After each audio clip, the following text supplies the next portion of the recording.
We join our tale again after Odysseus has recounted the story of his 10 years' struggle to find his way home to the fair Chians, his most courteous and elevated hosts. So moved by his plight, King Alcinous resolves to help, and next morning escorts Odysseus to the shore, where just days before he had washed up, bedraggled and half dead. And there, at that same shoreline, a vessel stands ready, laden with gold and silver, and a crew to sail him home. Odysseus steps on board thankfully. The anchor is drawn up, and waving to his hosts, he sets sail onto the open sea. The winds are with him, and Poseidon knows not of his departure. Well, 20 years have now passed since our hero left Ithaca, 10 of hard battle and 10 of adventure and struggle. He never wanted to go to the war. Hermes knew, and he advised him to pretend to be mad to get out of it. But no one believed him. In the end, his detractors put his infant son in front of his plough. He pulled it to a halt instantly, and his ruse was revealed. That child, Telemachus, has grown to manhood in his absence, without his guidance or love. His beloved Penelope is long besieged, and his own mother has died in grief, thinking him dead and gone forever. So what does it mean to be lost in this way, to not be able to find one's way home? Sometimes, as has been said elsewhere, it is hard for a soldier to return from war. They are very often profoundly damaged by their experience and cannot easily assimilate back into family life and everyday culture. They are changed by what they have experienced, perhaps in a way from which they cannot return, or at least not as they were, and not for a long time. Veterans speak of losing their innocence and longing to regain it, writes Jonathan Shay in his acclaimed book, Achilles in Vietnam, Combat Trauma and the Undoing of Character. They ask, why can't I just go back to the way I was? We might very well surmise something of this nature. Some deep wounding of this sort afflicted Odysseus's men, now all perished, never to return. As we said at the start, the Iliad is about the first half of life, the Odyssey the second. The first is about the ego, about glory, as it was for Achilles. Who will I be, and what will be my legacy?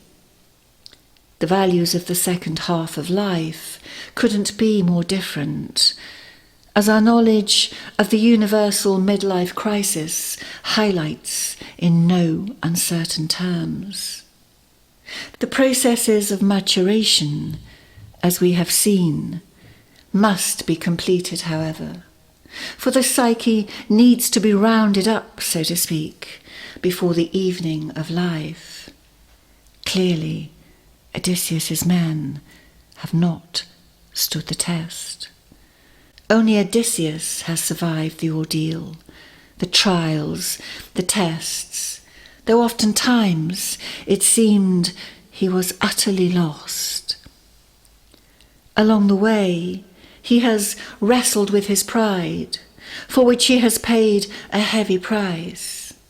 He has been blown mercilessly about by Poseidon, He has braved the underworld, but most of all, he has struggled with the female goddesses, nymphs, and sea monsters encountered along his way.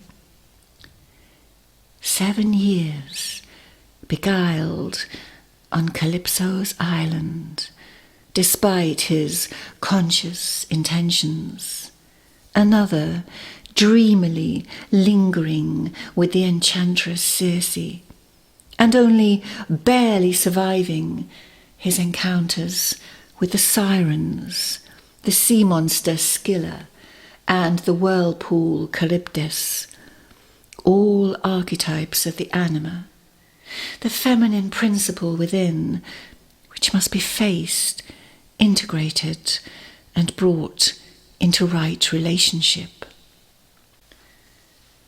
When Caffrey wrote his famous poem, Ithaca, he knew full well, when universalizing the long voyage home, that we do not meet anything along the way that is not already within us.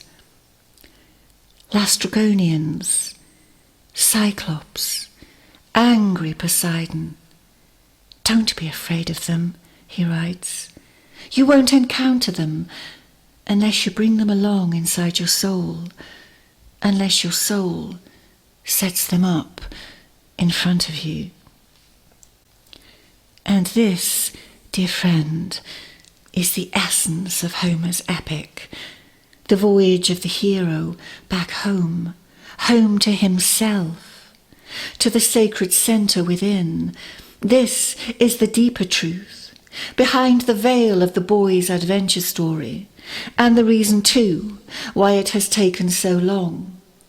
The fact is, until now, Odysseus was neither fit nor able to come home. All his meanderings, his exploits and adventures reflect this, as do his hosts, good and bad along the way, at whose hands he has experienced both the uses and the abuses of Xenia, the sacred guest-host relationship. It was not until he reached the Isle of the Phaeacians, after losing all his men, that he was able to attract a polite and mature reception. The journey has humbled him, softened him. He is now a man of mature middle age.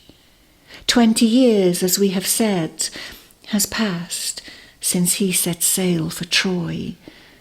10 years of undoing, and 10 to put himself back together. By rights, his journey should have only taken 3 weeks. But what we have really seen, what Homer was really writing about, is an inner journey. And in this way of looking, we see clearly that Odysseus has been circling round and round his own sacred centre, represented by Ithaca, with Penelope and their great round and rooted bed at its heart.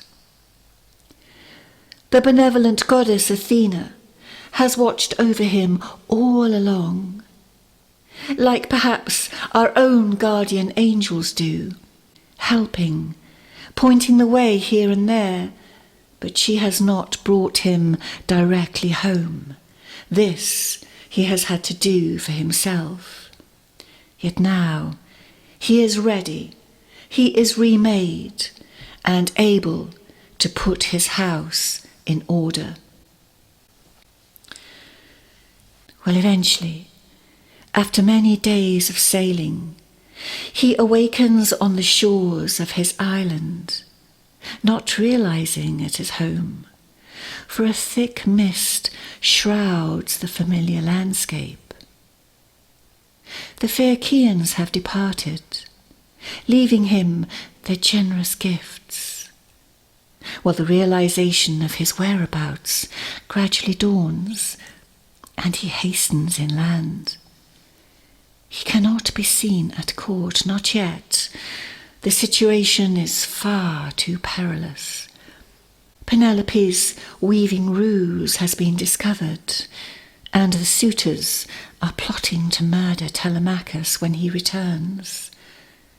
Mercifully, Athena steps in, as she has done so many times before, and she cleverly transforms Odysseus into an old beggar, a disguise that will ensure his anonymity. He soon finds his way to the dwelling place of his old blind friend Eumaeus, who offers him hospitality. Telemachus, his son, arrives next day, prompted by Athena to come home, and the two meet for the first time. Athena allows Telemachus to briefly see beyond Odysseus's disguise, and together they plan to take back control of the royal court. Telemachus goes ahead with strict instructions to tell no one of Odysseus's arrival, not even Penelope. When Odysseus arrives later, no one recognizes him except two old souls. Argos, his faithful dog, now elderly and terribly neglected, knows him. He stirs and looks up. He has waited 20 years. Now he can die in peace. A tear falls from Odysseus's eye, but he cannot greet his faithful friend. And later, as evening falls, his old nurse, Eurycleia, recognizes him too by a scar on his leg that she knows of old. All the rest are utterly fooled. He has arrived just in time. Penelope is about to concede and marry the suitor who succeeds at a shooting competition she has created for them. Secretly, she hopes no one will succeed, and that Odysseus will return in time to reclaim her. She hopes beyond hope, as she has done for 20 years. Yet the story tells that a kindly old beggar has arrived at court, who has given her reason not to despair. "I will marry one of you," she boldly announces to the impatient suitors, "but I want to make sure I marry the man that is worthy. So I have devised a test to determine who shall be my husband." Well, the test is deceptively simple. To string Odysseus's great long bow by hand, and to fire an arrow through the holes of the handles of 12 upturned axes. Whoever could do this would marry her. Only Odysseus has succeeded before. Well, the suitors scoff at the contest, each thinking themselves more than up to the challenge. But not a single one can even string the bow. Only Telemachus gets close. Odysseus, still disguised, then steps forward. Everyone jeers and mocks him. But to their utter astonishment, he strings the bow with ease and shoots the arrow powerfully through all 12 holes. And as he does so, he is returned to his own true self, shining Odysseus as Homer writes it, king of Ithaca, returned at last to reclaim his rightful home. A secret sign is then given. Telemachus stands armed at his side. The doors are then barred from the outside by 2 trusted servants. The suitors stand defenceless, their weapons beyond reach. Father and son then take their revenge, mercilessly slaughtering them all, and those of their household that have betrayed them. And afterwards, the bodies are carried away, and the court ritually cleansed. Now, psychotherapist Carol Leader explains the slaying of the suitors symbolically, in terms of an alchemical transformation whereby base materials are placed in a sealed flask and transformed into gold. The base elements are here represented by the suitors and their profane and shadow-like qualities. Through their purging, the court and Odysseus's home is made sacred again. And out of the chaos, she writes, something transformational can occur within the personality that can lead deeper toward the discovery of an inner home, to individuation. And what will remain out of the gory mess are the loving king and queen in a transformational relationship that can withstand the test of time. Jung calls this the conjunctio. And in his beloved arms at last, Odysseus finally tells his tale, and he weeps without restraint. And Penelope tells her tale also, for she is just as much a hero as her husband. And their stories are long, stretching far into the night, and neither tires of the other's words. And all the threads are tied up beautifully, even those left undone in the Iliad.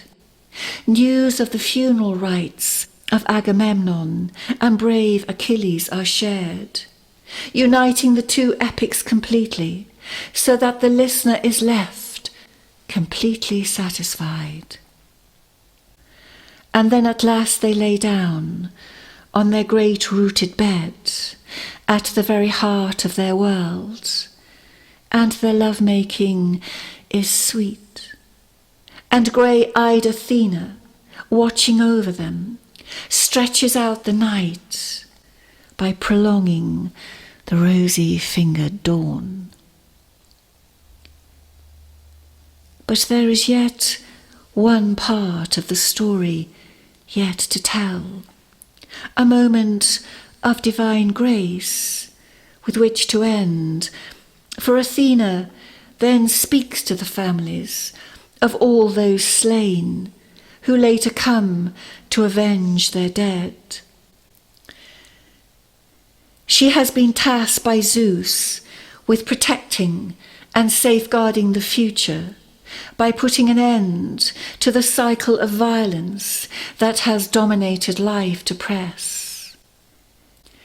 "Men of Ithaca," she cried, "you must stop this disastrous war right here, so you can quickly go your separate ways without spilling any blood." So Athena spoke, and pale fear gripped the men, and they were so terrified that they let go of their weapons, which fell to the ground at the sound of her ear-splitting voice. And afterwards, disguised as mentor, she caused both parties to swear a solemn oath of peace designed to last forever.